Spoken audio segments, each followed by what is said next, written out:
top story this hour comes from Thailand, which has released prominent pro-democracy activists as the premier. The Prime Minister, Prayut Chan-o-cha, recalls the parliament to discuss the protests. 19 activists were released on bail and demonstrators vowed to continue holding anti-government rallies as Prayut Chan-o-cha prepared to hold discussions with lawmakers on how to curb the protests. The embattled Prime Minister also said that the monarchy must be protected at any cost as public outrage against the royal family intensified.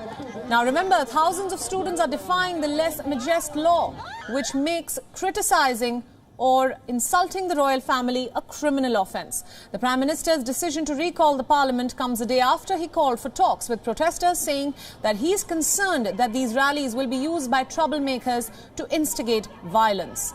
Protesters have been demanding the Prime Minister's resignation. Demonstrations have persisted despite a police ban and arrests of dozens of protest leaders. Meanwhile, in a concerning development, the Thai police is now seeking a probe into 4 media outlets over their protest coverage. The police wants Thailand's broadcast regulator and the digital ministry to investigate the outlets and suspend broadcasting or remove computer information.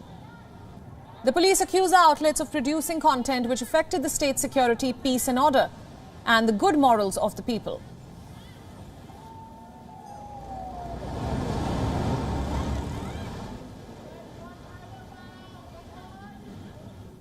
Now, for more details about the ongoing protest movement in Thailand, Matthias Peer, a journalist based in Bangkok, joins us live. Thanks so much for joining us. Now, some big news development coming in as the Prime Minister recalls Parliament to thrash out a solution to these massive protests. We also hear that the messaging app Telegram and several other news outlets are being curbed. So tell us more. What is the situation on ground? Yeah, basically the government has been trying to find a way how to deal with those widespread protests here in Bangkok for quite some time. The protests started last week, or it intensified last week on Wednesday, and since then we have seen protests every day here in the Thai capital. And so far, whatever the government was trying to do to stop the protesters from gathering in the city hasn't worked. On Thursday, they have announced an emergency decree effectively banning all political gatherings. On Friday, they cracked down on protesters with water cannons and trying to disperse them that way. But all of that, it seems to have emboldened the protesters. They came back the next day, and now, yeah, as you said, now there are also plans to limit press freedom, and it remains to be seen if that effort will be successful.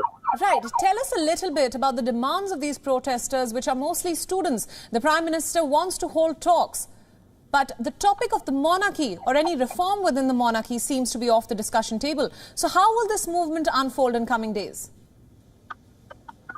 Yeah, exactly. The monarchy is a very sensitive topic here in Thailand. As you said, there is a strict law that prohibits any insults to the king or the queen, and people who violate this law, they can be sent for up to 15 years in prison. So it is a remarkable development that those young student protesters, they now started to criticize the monarchy, actually, and they are planning to continue doing so. So if the Prime Minister says that this is off the topic, not off the table for him, it will be very hard to find a compromise there. Right, right. My final question, Matthias, is there also a scrutiny on the media outlets and other platforms on the way that they report on these protests, which in turn is curbing freedom of the media?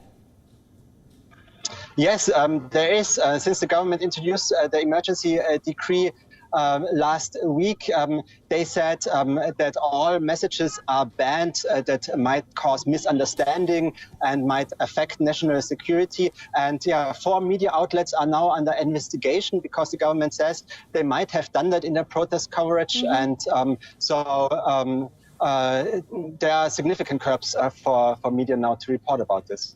Right. All right, Matthias, thank you so much for joining us on this broadcast, and thank you for all your inputs on this story.